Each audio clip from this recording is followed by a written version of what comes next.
ఉన్నది అంటే అది అతిక్రమ పాపము. ఏ పాపం అది?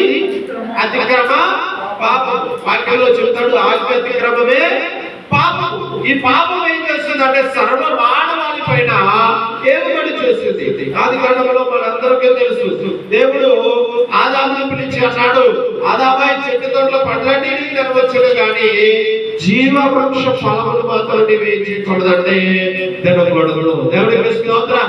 దేవుడు ఒక ఆజ్ఞ అనేది ఇచ్చాడు. ఆజ్ఞ తెస్తే ఆదాము అవ్వ ఏం చేస్తారంటే ఆజ్ఞను అతిక్రమించారు. ఆజ్ఞను ఏం చేస్తారు?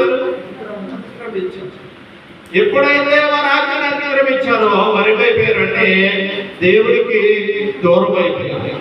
దూరం అయిపోయారంటే ఎంత దూరం అయిపోయారంటే వారు అప్పుడు దాకా ఆదాము దేవుడితో ముఖాముఖిగా మాట్లాడేవాడు. అమ్మా ఎలా మాట్లాడేవాడు? ముఖాముఖిగా మాట్లాడేవాడు. దేవుడు ఆదాములో ఏం చేస్తాడంటే ఆ స్నేహితుడుగా ఎంతో దగ్గర సంబంధం కలిగినటువంటి వ్యక్తి ఎప్పుడైతే దేవుడు చేయొద్దన్న పని చేస్తాడో దేవుడికి చాలా దూరం అయిపోయాడు.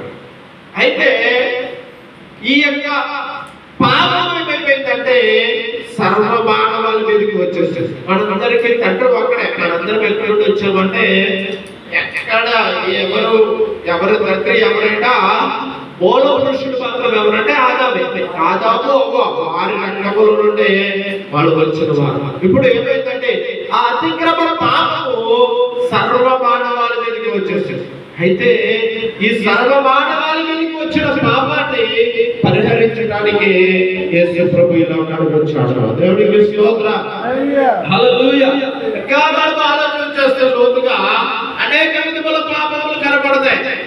చాలా విధముల పాపములు బైబిల్లో రాయబడి ఉన్నవి. కానీ ప్రాముఖ్యమైనది యేసు ప్రభు ఈ లోకానికి వచ్చి తన ప్రాణం పెట్టడం ద్వారా ఆయన మనకి ఏమి ఇచ్చాడంటే పాపము నుండి